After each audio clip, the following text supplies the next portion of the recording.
rice cooker, oh. Yan, rice cooker. Nagawa ko ngayon.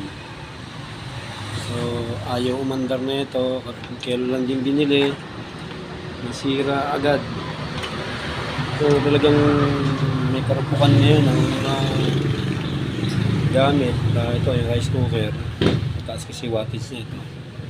So, ituturo ko sa inyo kung ano ang sira na ito. Pagka nag-automatic na hindi na siya nag-andar.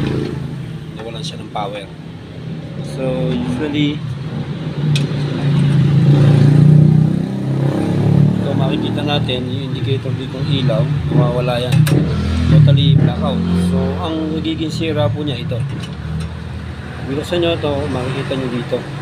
Yung dito sa may galing plug, baka makatulong sa inyo mga guys. Yan, ito yung plug. Merong wire dito. Line 1, line 2. Tingnan yung line 2 nya. May fuse dyan. Ito yung white fuse. So yan ay nasisira.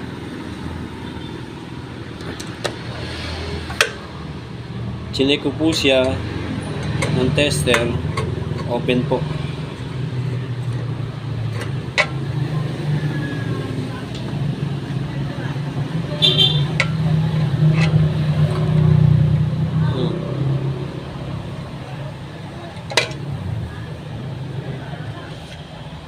Kuha lang kayo ng malaki-laking wire.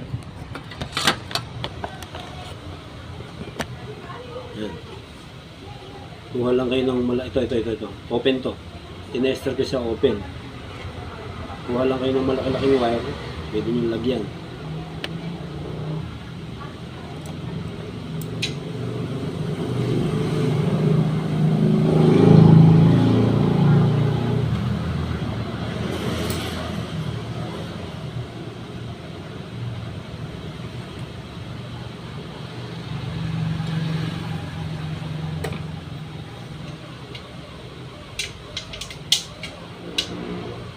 Yung ganitong kalaking hibla ng wire mga guys, to.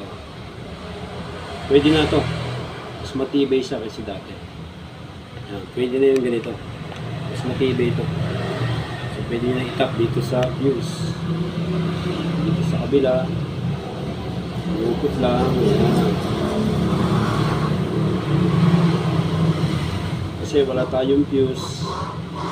Wala na kailangan natin gamitin. Yung rice cooker. Yun. Hindi lang natin hayaang mag-loose yung ating wire. Yan. So pag kasi maliit yung tendency, pag maliit yung kuryente natin nilagay dito sa kabila, yun.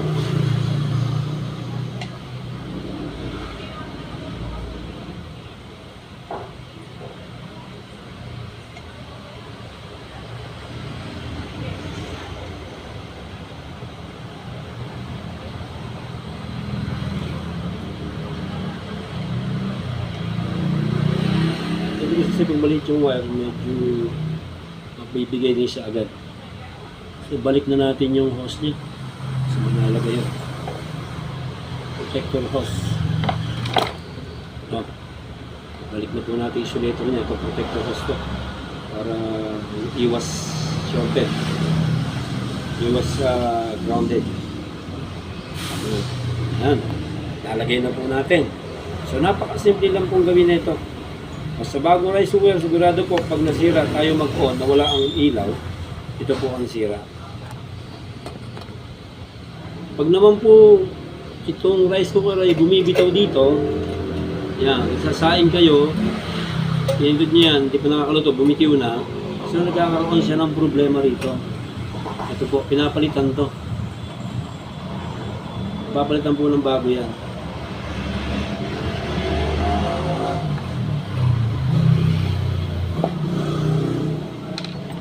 Okay, balik na natin.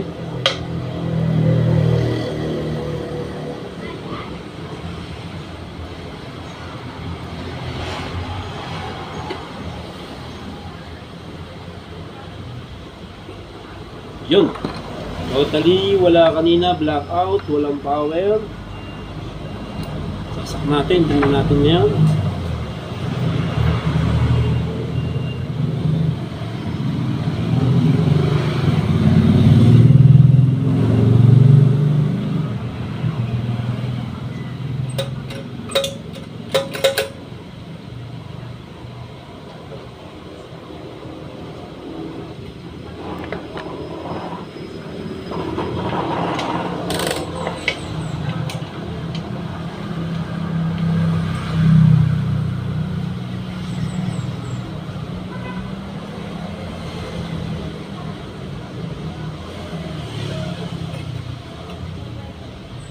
Yan, meron na po siya. Ayun, nakailaw na pong red. Yan. Nakailaw na siya.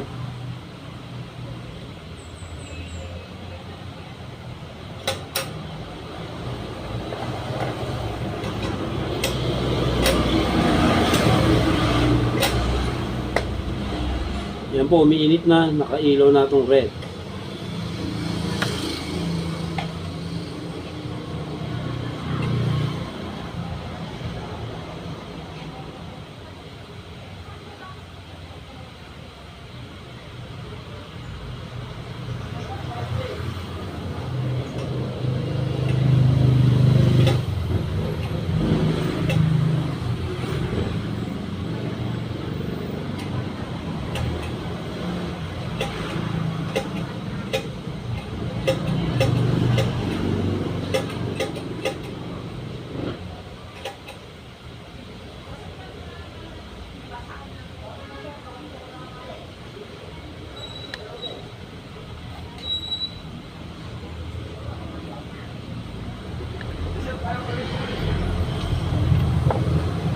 Kung may tester naman kayo, ito.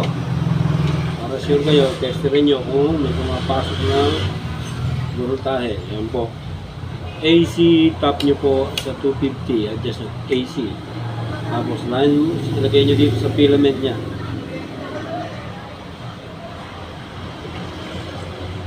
Yun, meron na po. Meron na siya. Yan. Yan po mga guys, oh. Yun, meron na.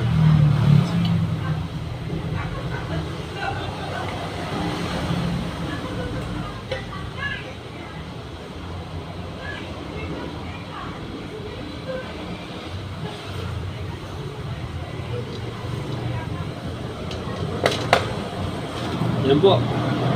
Nag-warm na siya ito. Wala po kasi nakasalong na kaldero. Kaya automatic nag-warm po siya. Sinasakyan niyo po yan, automatic yan, meron siyang supply. Tapos mag-iinit siya, mag-warm siya kung masyado mainit na ito. So good na po. So yan po. Baka sakaling makatulong sa inyo. Okay na po. Rice cooker. Totally wala po siyang supply, walang ilaw, blackout. So yun lang po, fuse lang po yung gagawin po natin. Yun na, palitan nyo. Okay na po siya. God bless po sa lahat.